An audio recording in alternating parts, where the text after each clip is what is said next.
ভোলায় চুরি ও হারিয়ে যাওয়া 10টি মোবাইল ফোন উদ্ধার করেছে পুলিশ। সোমবার দুপুরে উদ্ধারকৃত এসব মোবাইল তাদের প্রকৃত মালিকদের কাছে হস্তান্তর করা হয়। পুলিশ সুপার মোহাম্মদ শরীফুল হকের তত্ত্বাবধানে ও ভোলা সদর মডেল থানার অফিসার ইনচার্জের দিক নির্দেশনায় এএসআই মোহাম্মদ আবুল বাশার হারানো মোবাইলগুলো উদ্ধার করেন। মোবাইল ফিরে পেয়ে পুলিশের প্রতি কৃতজ্ঞতা প্রকাশ করেন মালিকরা।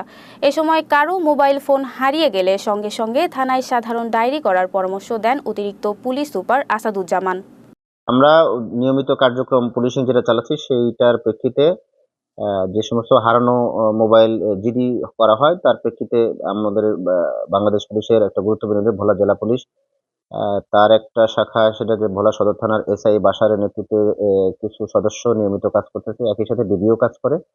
তো হারানো মোবাইলটা উদ্ধার সংক্রান্তে আমরা বিভিন্ন অভিযান চালিয়ে বিভিন্ন জায়গায় জিডির যে বিপরীতে তদন্ত কার্যক্রমটা সেটা আমরা সম্পন্ন করেছি এবং আজকে আমরা সরাসরি 8টা এবং আরো দুটো টোটাল মিলে আমরা 10টা যে হারানো মোবাইল সেটা প্রকৃত মালিকের কাছে হস্তান্তর করেছি।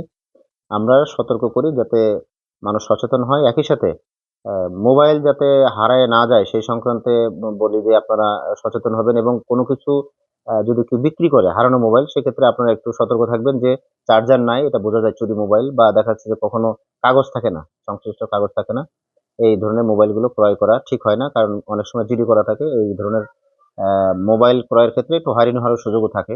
আমরা সকলকে সহযোগিতা করছি এবং সকলকে বলছি যে জেলা পুলিশের পাশে থাকুন, নিশ্চয়ই আপনাদের সেবার হাতটা আমরা সবসময় বাড়িয়ে দেবো। ধন্যবাদ।